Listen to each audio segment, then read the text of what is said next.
MRM Raisa টিভির পক্ষ থেকে আরও একটি নতুন ভিডিওতে আপনাদেরকে জানাই স্বাগতম। সাথে আছি আমি এমডি শলক আহমেদ। দর্শক, আবারও সে আপনাদেরকে নিয়ে চলে আসলাম চুয়াডাঙ্গা সদর উপজেলা সেই বিখ্যাত 9 মাইল গরুর হাটে। এই হাটটি সপ্তাহে একদিন বসে, শনিবার।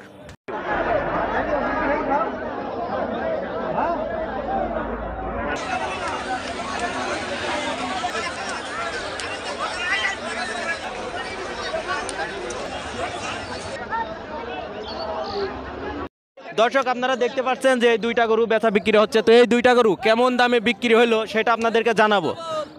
তো দর্শক আসেন, গরুর মালিকের সাথে একটু কথা বলি। চাচা, আপনি এখন 3,19,000 লাভ হয়েছে তো চাচা? যাক, দুটো ডাল ভাতের পয়সা হয়েছে। গরুটি যে কিনলেন যিনি, তার সাথে আমরা কথা বলবো। তো আসুন ভাই, এই গরুটি আপনি কোথায় কিনলেন? কতটা কিনলাম? 3,20,000। এই হাটে একজন ব্যবসায়িককে পেয়েছি, সেই ব্যবসায়িকের সাথে কথা বলবো। গরুর কেমন দাম যাচ্ছে, কেমন বাজার চলছে, তো চলুন তার সাথে একটু কথা বলে আসি। গরুর বাজার খুবই ডাউন ভাই।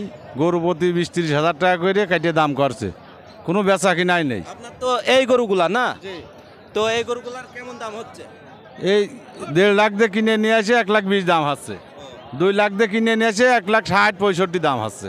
তার মানে বাজার খুব একটা ভালো যাচ্ছে না। যাচ্ছে না। দেখতে পাচ্ছি যে এই গরুটি বিক্রি হলো, তো এই গরুটি কেমন দামে বিক্রি হলো আর এটি আপনাদেরকে জানাবো দর্শক। তো ভাই, আপনি এই গরুটি কেমন দামে কিনলেন? 1,40,000 টাকা দিয়ে কিনলাম। দর্শক, গরুর মালিকের সাথেও কথা বলবো একটু। তো আপনি কেমন দামে বেচলেন? বেচলাম 1,40,000। আপনার লাভ হয়ে আসতো? মোটামুটি যাই, বাড়ির গরু, পালা গরু, মোটামুটি যাই, কাল্লা যাই দিল, এই জোনের দামটা দিয়েছে অবশ্যই। ধন্যবাদ আপনাকে। তো দর্শক, আমরা একটি গরু দেখতে পাচ্ছি, কালো কালারের গরু আমাদের সামনেই দাঁড়িয়ে আছে। তো চলুন এই ভাইকে জিজ্ঞেস করি। ভাই, আপনার গরু কেমন দাম হচ্ছে ভাই? দাম ভাই 50-52। 1,50-52 কত হলে বেচবেন ভাই?